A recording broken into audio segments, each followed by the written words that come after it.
سخی وہ ہے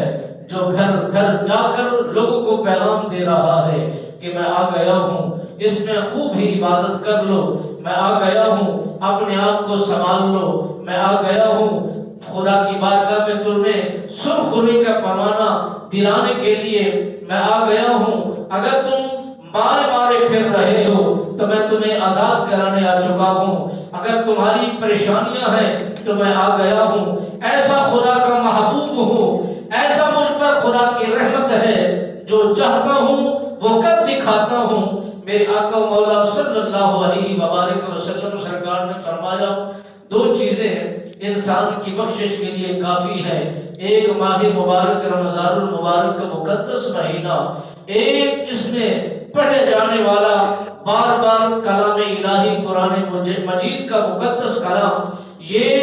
دونوں ایسے لاجواب سخی ہیں کہ جو قرآن مجید کو پڑھتا ہے ہر حرف کے بدلے نیکیاں پاتا ہے، ہر حرف کے بدلے گناہوں کو مٹا دیا جاتا ہے، ہر حرف کے بدلے درجات کی بلندی ہو جاتی ہے۔ اور ماہ مبارک کا وہ مقدس مہینہ ہے، اس کے اندر انسان روزے کی حالت میں رہ کر اپنی بیماریاں دور کرا لیتا ہے، اپنی دعاؤں کو شرف قبولیت بخشوا لیتا ہے، اور اس کی جو بو ہے وہ مشک سے بھی زیادہ ہے، اور اس کی جو سخاوت ہے اس کے اندر برکت کا سلسلہ اتنا خالق نے رکھا ہے،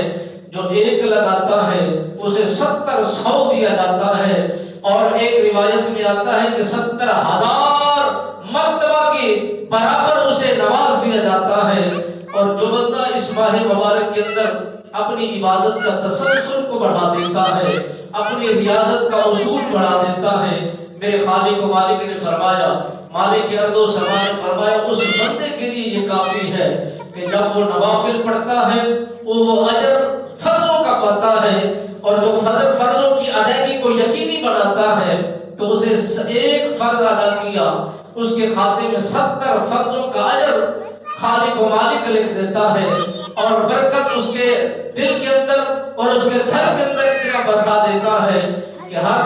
آنے والا یہی سمجھتا ہے اور ہر جانے والے کو یہی خبر ہوتی ہے کہ میں نے اتنی عبادت تو نہیں کی، اتنی ریاضت تو نہیں کی، اتنی تسبیحات و اذکار تو نہیں کیے، مگر میرے انبار نیکیوں کے اتنا بڑھا دیے گئے ہیں اور مجھے اتنا خوشخرم کر دیا گیا ہے۔ اس میں وجہ و حکمت کیا ہے؟ میرے آقا مولا صلی اللہ علیہ وآلہ وسلم سرکار نے فرمایا جنت کے تمام دروازے کھول دیے جاتے ہیں، ماہ مبارک آنے سے قبل تمام